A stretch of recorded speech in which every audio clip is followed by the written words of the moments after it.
It is a pleasure to introduce to you, Western New York, Isaac Ezban, who is an up-and-coming director. I've seen some of your work, Isaac. I'm a huge, huge, huge fan. Tell us a little bit how you got started.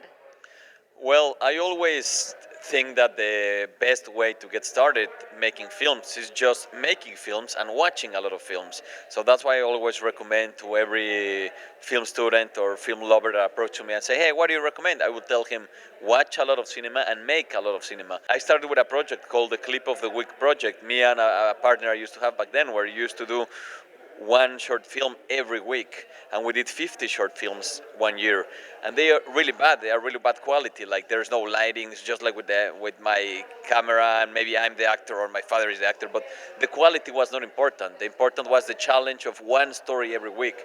So you get your creativity rolling and your knowledge of just thinking in terms of film.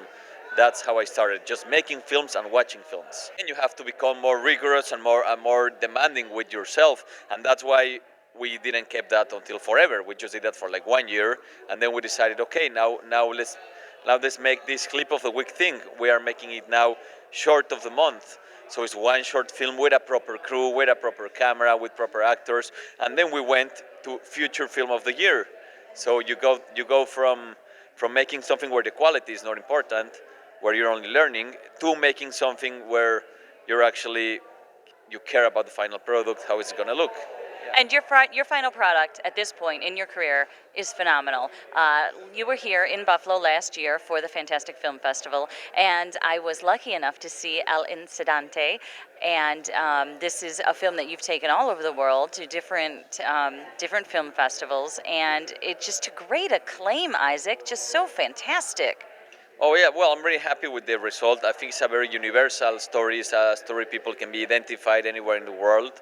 So I mean, I'm really happy with people are liking it. And now I come back to Buffalo with my second film, The Similars, which is playing tonight. So we all get to see your current film, The Similars, and I'm so excited to see this film. Those people in our audience here in Western New York who aren't necessarily going to be here tonight to see your films, what is the best way for them to get a hold of what you're doing, to have the opportunity to see your work? Well, my films are still coming out yet in festivals, but they will be released in the US next year. So I will guess the best way is to just look for me. You can look for me in Facebook, Isaac Ezban, Twitter, the same, and then you can find the social network of all my films. And if you follow my films, you will get to know when they are coming to the US, but next year you'll definitely be able to see them here in the US.